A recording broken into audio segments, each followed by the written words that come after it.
People will leave, and that is totally fine. Let people leave. Let your authenticity be enough. In the short term, it feels like rejection, but in the long term, I am building a foundation for myself rooted in my authenticity. And then the right people come.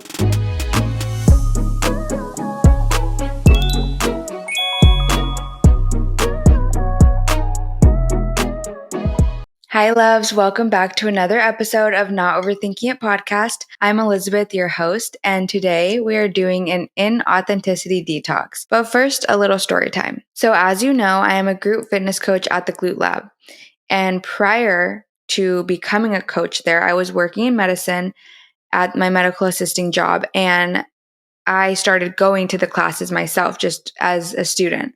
And I genuinely loved it. I was going for months. After work, before work, I loved the environment there and the class structure. And so I pitched myself to the head coach or one of the coaches there was only two coaches. And I was like, I know you're looking for a third coach and I would love to have that opportunity. So she had me shadow her. Her and the other coach are what you would imagine a coach would be for a group class setting. They're very outgoing, they're very personable and extroverted and just energetic. And I am very shy. So even my whole life and just even now, public speaking is my number one fear. And just being perceived by a group of people, which is ironic because I do these podcasts and stuff, but it's different, But anyway, so I shadow her and I immediately start getting imposter syndrome.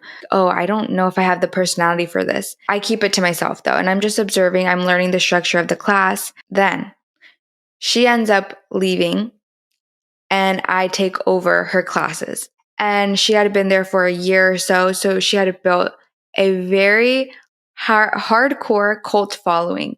And these were the religious girls that would go time in and time out just to see her. They loved her class specifically, and I was taking over. Feeling so much pressure, I felt like I needed to be exactly like her. Having there been such a big gap between who I am as a coach and who she is as a coach, and me not even discovering my own coaching style yet, but just thinking that I have to be exactly like her. And even down to the language and the verbiage that she uses. When I was shadowing her, she would say certain phrases and I thought, oh my gosh, I have to say these exact words, and just words that are not natural to me. Calling somebody honey, that's not something that I do, but she did. So the result was, terribly enough, I feel as if everyone in that class had left, and I ended up having 1 to 2 to 3 people sometimes in a class that was supposed to be 14. And this happened for months, and I felt so defeated. I literally thought about quitting. I talked to my best friend about it, one of my best friends, and my roommate. I told her, I get so much anxiety going to coach class now. Like, I just don't think that I am like her, and I don't think that I have the coaching presence that I want. And she said, why do you feel like you need to be like her? Why do you feel like you need to copy what she does? Why don't you just bring your own energy? Why don't you be yourself and find your own coaching voice? Her telling me that gave me confidence that day. And I came in with such a different energy. And before going into the gym, I did a little prayer and I just asked that my authenticity is enough. And I asked that, my real self can come through and those who will appreciate that will stay, So I go into class that day with such a different energy. And I even go in early and I put together my own playlist, something that genuinely I listen to and that I get pumped up by, which is, Nicki Minaj. We love Cardi B, Megan Thee Stallion. Instead of trying to speak to everyone at once, I go and I make individual rounds. And that's my power, I think, is getting to know people on a one-on-one level before we get into a group setting, because I do feel intimidated by a group setting. That's what I did. And slowly over time, I started to build individual connections with people and just gain more confidence as a coach. I started using my own lingo and my own humor. I let that come through. People will leave, and that is totally fine. Let people leave. and let your authenticity be enough to attract the people that are meant to be in your class and meant to be in your community and your group. And it's crazy now because when people sub for my classes, there's 2 other coaches. We're all different. We all bring something different to the table, and we don't try to be like each other. And when they sub my class, they say, your girls are such a reflection of you. I will get people come up to me after class and say, you're my favorite instructor, or I love your coaching style. I love how you push me. It's not to bash any other coach, because the other coaches have girls that like them better. So it's just all preference. But the bottom line is, let people leave and let people find you and appreciate your authenticity. Let the right people come and appreciate your authenticity. Now, I want to go into ways to perform an inauthenticity detox. First step is not people pleasing. Where in your life are you people pleasing? And are you aware that people pleasing is actually like counterproductive? Because for me, when I people please, I am spreading myself thin. I am trying to accommodate all of these different requests or these different opinions and personality types. And then I don't leave room for my own voice or my own opinion. And people respect boundaries. People respect other people that stand firm in their beliefs. Obviously, you don't want to be unadaptable. You want to be able to take in new opinions, but you should be able to stand firm on your beliefs and your boundaries and set that in the beginning. That attracts people with not only with their own boundaries themselves. And so we, have that mutual respect, but also people that want to have boundaries. They see that and they get empowered by that. Like, oh, it's that easy to say no.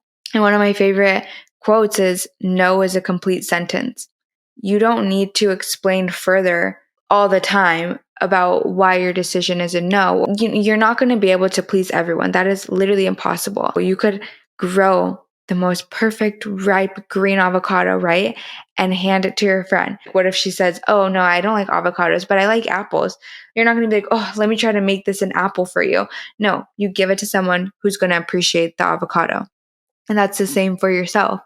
So set boundaries, understand where are you people pleasing and how can you say no, okay? Just say no. No is a complete sentence. In line with that, what settings do you feel low vibrational energy in? What settings, what like environments do you feel anxious in or not like you can be yourself in?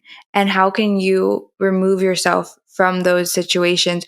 Or maybe in my instance, even though coaching classes was causing me anxiety, I didn't want to remove myself from those classes, but I wanted to change how I approached those classes. So even again, saying a little prayer or saying an affirmation of, it's safe for me to be myself. It's safe for me to be seen. Reminding yourself that you are enough as you are and your ideas are valid and you have something to offer.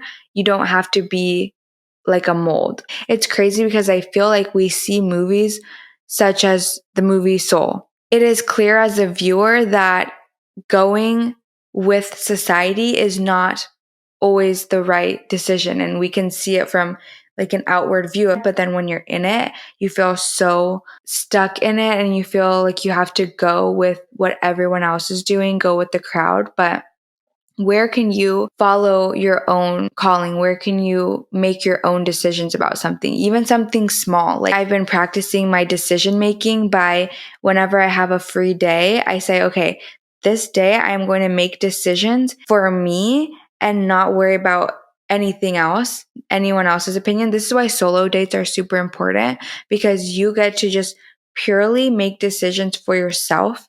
And that helps you be able to act on making decisions more confidently. And I heard this tip on TikTok for making decisions. She said that, say, if you have decision 1, decision 2, and you don't know which one to make, in your mind, you flip a coin, and right before the coin lands, whatever thought you have, whichever like decision you have is the one you should go with, because that's subconsciously what you want to happen. Next, being able to identify your strengths as part of your inauthenticity detox. It's easy to kind of want to fit in with a certain crowd. Again, that goes into the people pleasing, the tribe mentality of, you want to be accepted by a group, so you conform to the group. We don't need to do that for survival anymore. So where do you have your own individuality? How can you identify what strengths you have and what you like about yourself? My ability to connect with people on a one-on-one level is one of my strengths, and to see people and to see the potential in a single person. I lean into that. So where do you have your own strengths? What do you feel like you're good at or you're interested in? Things that light you up, even topics, right? I think this is also a safe place to explore, because your interests do not need to be like everybody else's, and your strengths are going to be different from those around you. And that's the point. And like, we're all here for a different reason, and we all have a spark within us. And so it's about how can we give ourselves the confidence and the permission to explore that, and to not feel like you have to do what everybody else is doing. Even the question as to why are you doing the things that you're doing? Is it because you genuinely want to be doing it, or is it because you think that you have to be?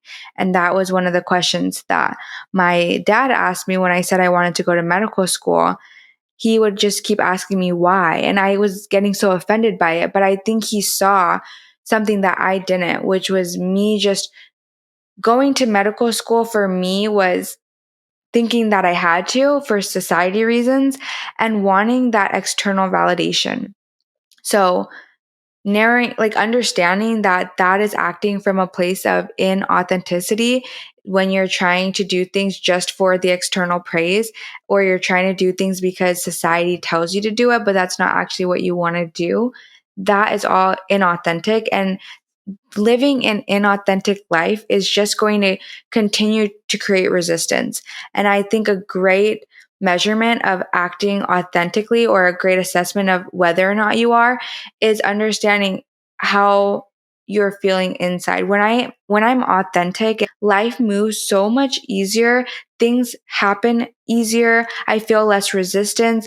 I honestly feel like time moves slower in a good way, and I'm not feeling rushed. Get to the root of your decisions and be able to allow yourself to pivot. You're not having to be stuck in a certain path just because you made it. And say you made a decision from your inauthentic self. Why should you have to be stuck with that for the rest of your life? If you are committing to becoming the most authentic version of you, then that means allowing yourself to undo things, to unlearn things, and to try different paths. Because now you are acting from a place of, I want this for me, or I'm giving myself validation now. And that leads me to my last point. Learning how to overcome that fear of judgment will help you meet your most authentic self. This comes from, like we talked about, making your own decisions and trusting that honestly, being yourself is enough, and the right people are going to come to you. And when we are vibrating at a high energy,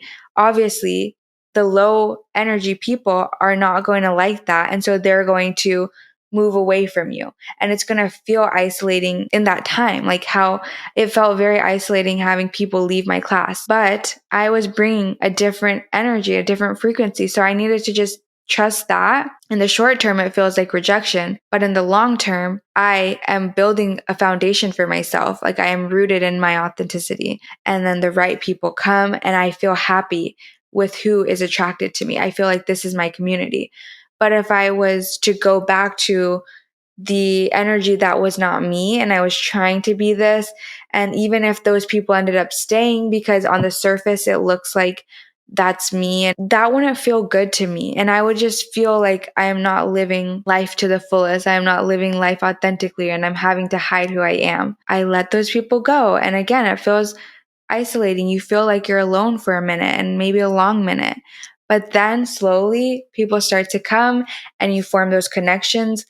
Literally, it takes a single person to show you that you are on the right path, or to show you that there's other people that are aligned with you.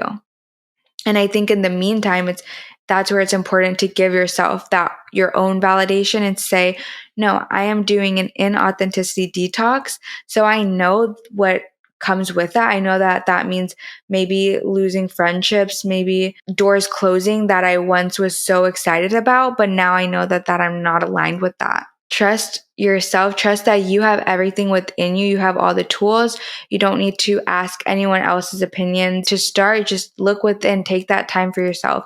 Ask yourself, where are you people pleasing and how can you set boundaries? Create days, self-care days where you can make decisions purely for yourself and there's less pressure of trying to please certain people. Identify your strengths, your unique abilities and what really sets you apart, and think about how you can lean into that. And lastly, overcome that fear of judgment by trusting that the right people will come when you are being yourself and it will all pay off in the end. Thank you so much for listening today. I hope this resonated. I hope you were able to take something from this.